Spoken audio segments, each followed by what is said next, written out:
Hello friends, இன்றைக்கி நம்ம பார்க்க போகிறது ஒரு சிம்பிளான முட்டைக்கோஸ் குழம்பு. என்னோடய ஸ்டைலில் எப்படி பண்ணுறதுன்னு பார்க்கலாமா? வாங்க. அதுக்கு துவரம் பருப்பும் 2 தக்காளியும் போட்டு வேக வச்சுருக்கேன். ஒரு மீடியம் சைஸ் தக்காளி. அதுக்கப்புறம் நம்ம முட்டைக்கோஸ் கட் பண்ணி வச்சுருக்கோம் பாருங்கள். இந்த மாதிரி மீடியம் சைஸில் கட் பண்ணால் போதும், ரொம்ப பொடிசாலாம் கட் பண்ண வேண்டாம். இப்போ நம்ம அந்த கட் பண்ணி வச்ச முட்டைக்கோஸ் அந்த பருப்பில் போட்டு வேக வச்சுக்கலாம். இந்த முட்டைக்கோஸ் வேகிற கேப்பில் நம்ம அரைப்பு ரெடி பண்ணிக்கலாம். இப்போ அந்த பருப்பு தக்காளியில் போட்டு நல்லா மிக்ஸ் பண்ணி மூடி வச்சுக்கலாம்.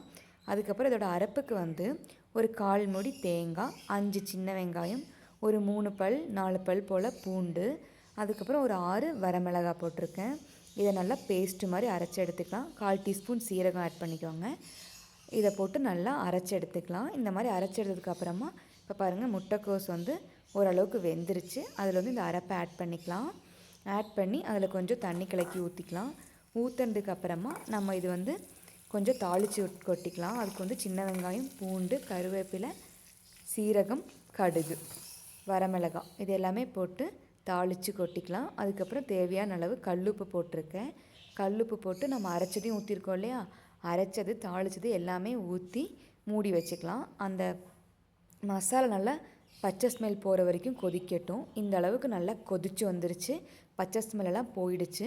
கொஞ்சமாக அந்த பெருங்காயத்தூள் போட்டுக்கோங்க, நான் மறந்துட்டேன். பெருங்காயத்தூளும் போட்டு சர்வ் பண்ணிக்கலாம். அவ்வளோதான், சூப்பரான முட்டைக்கோஸ் குழம்பு ரெடி. ட்ரை பண்ணி பாருங்கள்.